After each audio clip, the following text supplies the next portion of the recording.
After struggling in Baltimore, Jake Arrieta was traded to the Chicago Cubs in 2013, and by the end of 2015, he was the best pitcher in baseball, going on a stretch that has never been topped in MLB history. So let's look at that unexpected, historic stretch and how it came to be. Totally sports-esque. Major League. Coming out of high school in Texas, Arrieta was drafted by the Cincinnati Reds in the 31st round in 2004, but decided to go to college. First attending Weatherford Junior College before going to TCU for his final 2 years, where he led all college baseball in wins his sophomore year while compiling a 2.35 ERA and 111 strikeouts to win Mountain West Pitcher of the Year. He declined some in his junior year, but was still first team Mountain West after posting a 9-3 record with a 3.01 ERA.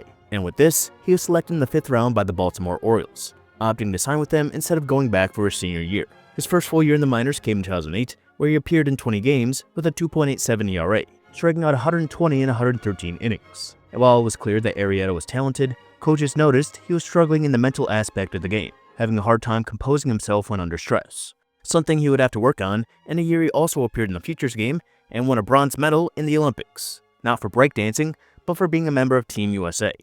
And Arrieta made it clear he was not afraid to voice his opinion, as he received a spring training invite in 2009, and during this time, he kept a personal blog where he criticized the training facilities of the Orioles and criticized some of his teammates' physical abilities. And once this blog was discovered, excerpts were printed out and displayed in the clubhouse, which naturally caused friction between him and the team.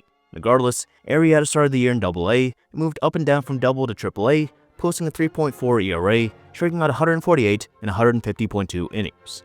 He again was invited to spring training in 2010, and this time did not make a secret blog as far as we know. He again started the season in the minors as the Orioles already had a complete rotation, but as they struggled, Arrieta would be called up in June, where he made his debut on the 10th against the Yankees. Against off-season surgery for the bone spur, a decision that would be a later factor, and for the first time, he was in the starting rotation to start a season in 2011.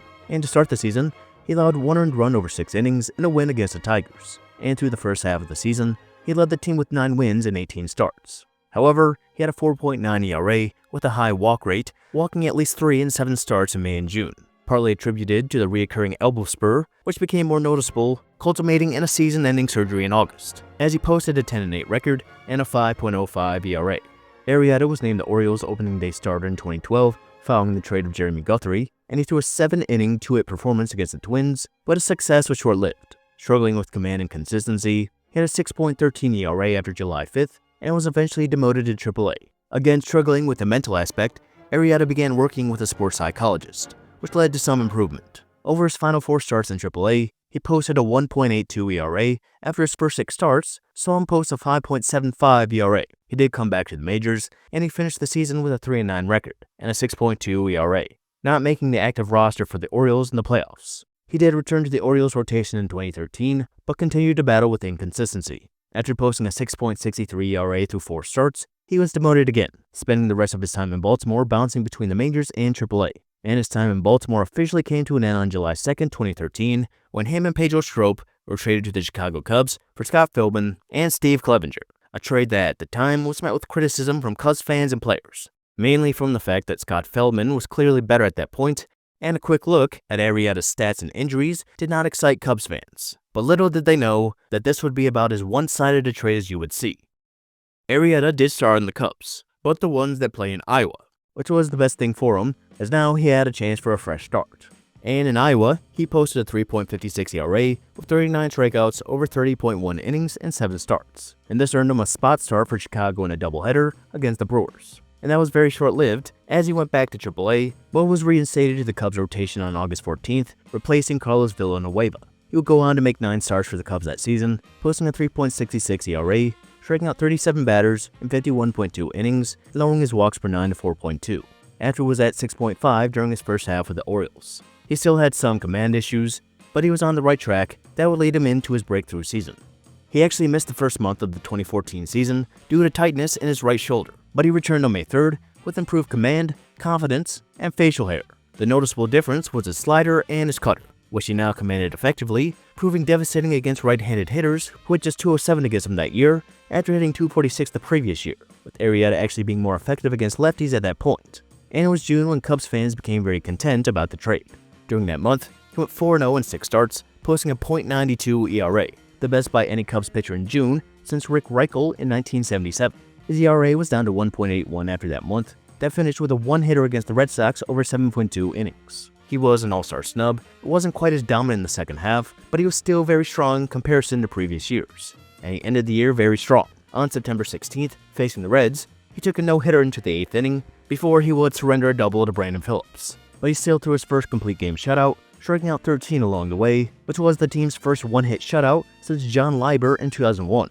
He would strike out 10 and gave up no earned runs over 7 innings in his last start against the Cardinals, and that put his 2014 numbers at a 10-5 record with a 2.53 ERA over 25 starts. He struck out 167 batters in 156.2 innings for his best K/9, while also walking the same as 2013.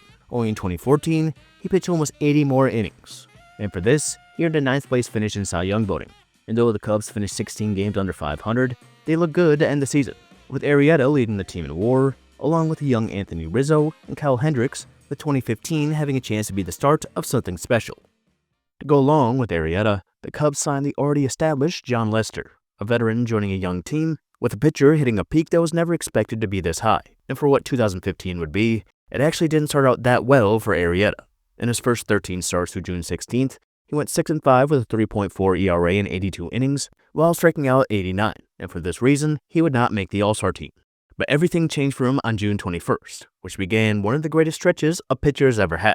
That day, he would throw a complete game shutout against the Twins with 7 strikeouts, which put his ERA at 3.07, and by the end of August, it was down to 2.11.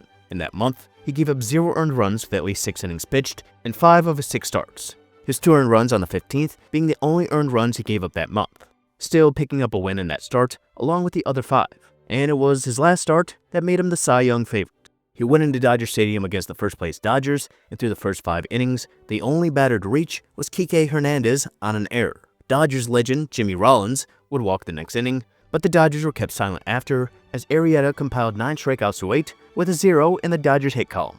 And in the bottom of the 9th, he would strike out the side to throw the 14th no-hitter in Cubs history. The last pitcher to strike out the side to finish a no-hitter was Sandy Koufax in 1965, which was actually a perfect game, also thrown at Dodger Stadium against the Cubs. And after posting a .43 ERA with a 6-0 record and a no-hitter, he was named Pitcher of the Month along with Player of the Week. And he didn't slow down after. After 8 shutout innings against the Diamondbacks, he gave up 1 earned run over 8 innings in his next 2 starts, which would be the last runs he gave up, as his next would be a complete game 11 strikeout shutout against the Brewers. Then after 7 shutout innings and 6 shutout innings, he would finish the season with a 1.77 ERA. Dating back to the All-Star break, he would make 15 starts, pitching 107.1 innings with a .75 ERA, the lowest in MLB history for a second half.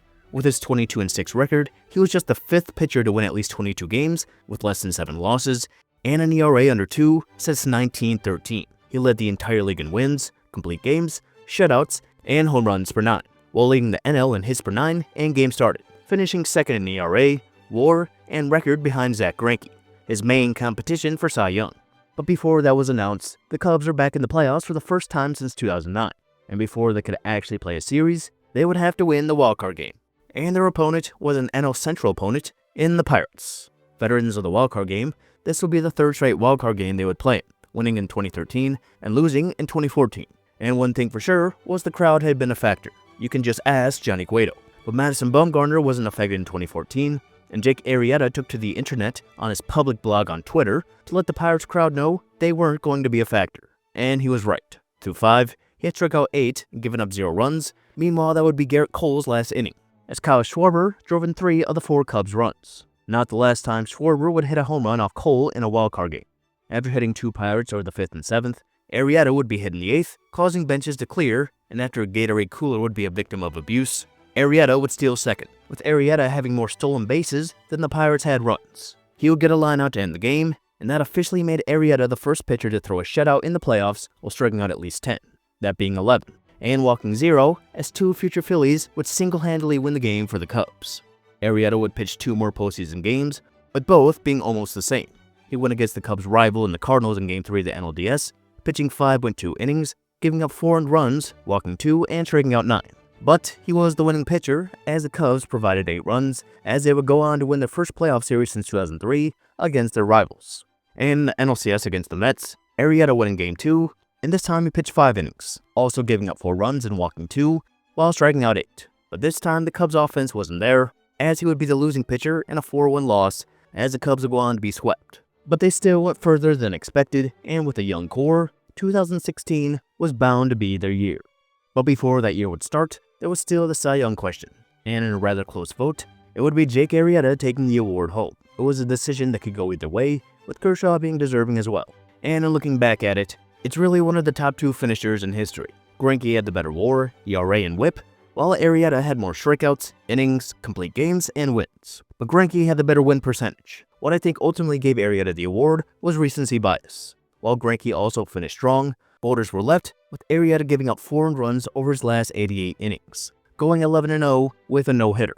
You can also mention Kershaw possibly taking some votes away from his teammate, and Arrieta being the clear best pitcher on his team. It could have gone either way, but ultimately was deserved for Arrieta with his insane finish. And with the expectations of the world now on the Cubs and Arrieta, they would deliver. Arrieta's second half dominance continued in the first half of 2016. He began the year as a Cubs opening day starter, and he gave up 0 with 6 strikeouts over 7 innings. He gave up 3 in his next start, but continued his winning streak before pitching 8 with 8 strikeouts and 0 runs in his next start, which led him into his next start in Cincinnati. Through 6, he had walked 3, but the Reds had still not recorded a hit, and none of those 3 had reached second. And as he took the mound for the 7th, the Cubs kindly gave him 13 runs of support. And after 2 more 1-2-3 innings, where he recorded his 6th strikeout, he was just 3 outs away.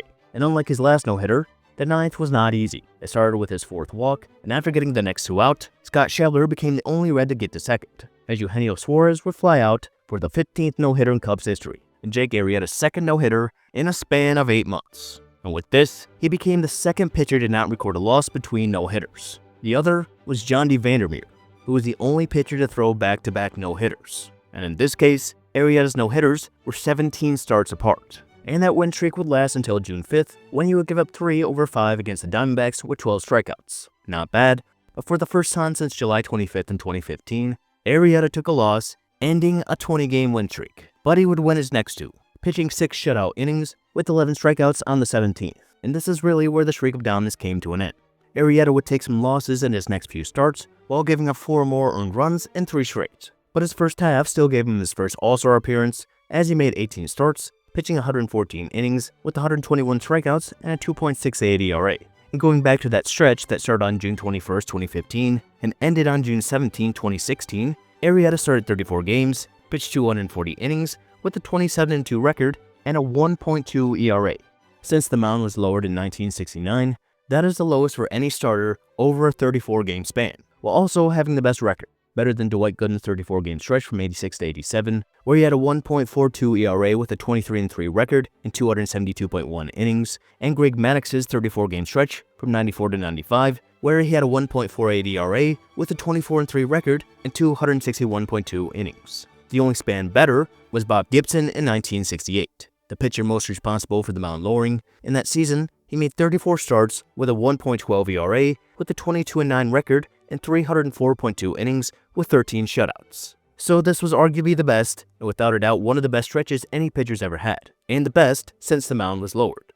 Arrieta was a little inconsistent in the second half of 2016, pitching 3 games where he threw 7 innings or more with no runs, but he also had 3 starts where he allowed 5 earned runs or more, including his last start where he gave up 10 hits with 7 earned runs over 5 innings. And he finished the year pitching 31 games with a 3.1 ERA and 190 strikeouts and 197.1 innings. His command problems again being a problem, as his 3.5 walks per 9 was his highest in a non-Orioles season.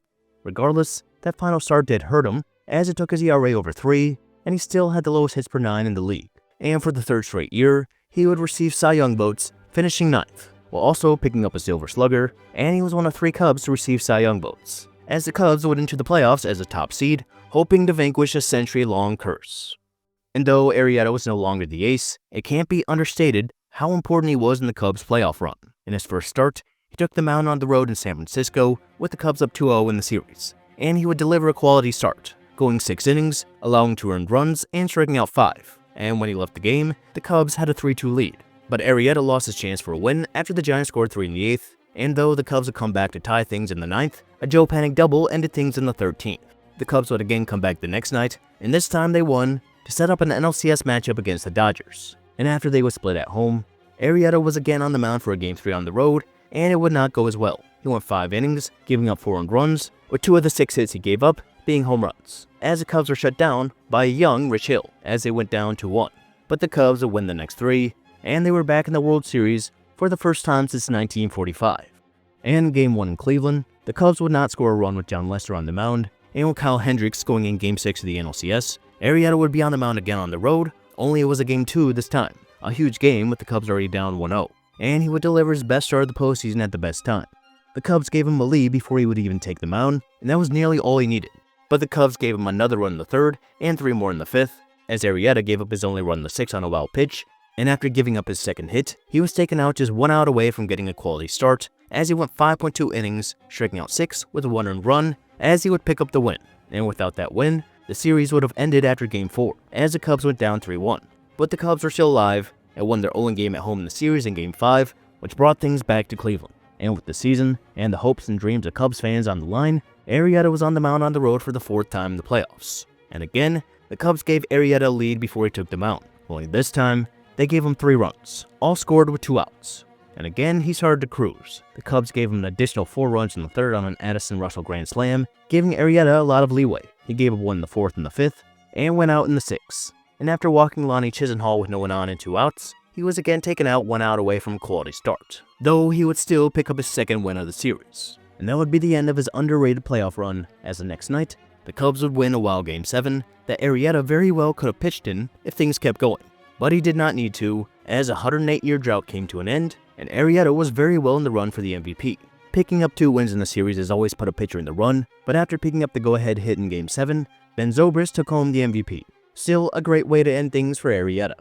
He started 4 playoff games, all on the road, and was very close to picking up wins in 3 of those games, as he finished his World Series career undefeated with a 2.38 ERA and 11.1 innings with 15 strikeouts. Though he struggled some to end the regular season, he returned to form exactly when needed and was massive in accomplishing something many thought was impossible. And after having the 4th worst ERA in the entire league among starters who threw at least 100 innings in 2012, it seemed impossible that Jake Arrieta could even compete for a Cy Young. But a change in scenery, mentality, and mechanics set up Arrieta to have one of the greatest runs any pitcher's ever had. And it's very interesting because you look at other pitchers who've had similar runs, like Bob Gibson, Greg Maddux, and even Clayton Kershaw, who in that same time frame as Arrieta threw 32 games with a 1.37 ERA and 242.2 innings with 303 strikeouts and just 24 walks. These pitchers and many others who had similar runs won multiple Cy Young awards and were eventually Hall of Famers. For Arrieta, this stretch was something he never got close to again. He would still be somewhat effective in 2017 and 18 for the Cubs and the Phillies, and was pretty good in the postseason again in 2017. And as he dealt with knee and elbow injuries, his time with the Phillies was not that great. And neither was his return to the Cubs, along with those 12 seconds that he spent with the Padres, before he would officially retire after 2021. But that stretch, really starting in the second half of 2014, and ending with a World Series title, with the Cubs of all teams, was one of the best any players ever had. And within that 3-year stretch, was a 1-year stretch of complete dominance that resulted in a Cy Young. Hopefully you liked this video, and if so, please consider liking and subscribing for new videos every week. Thank you.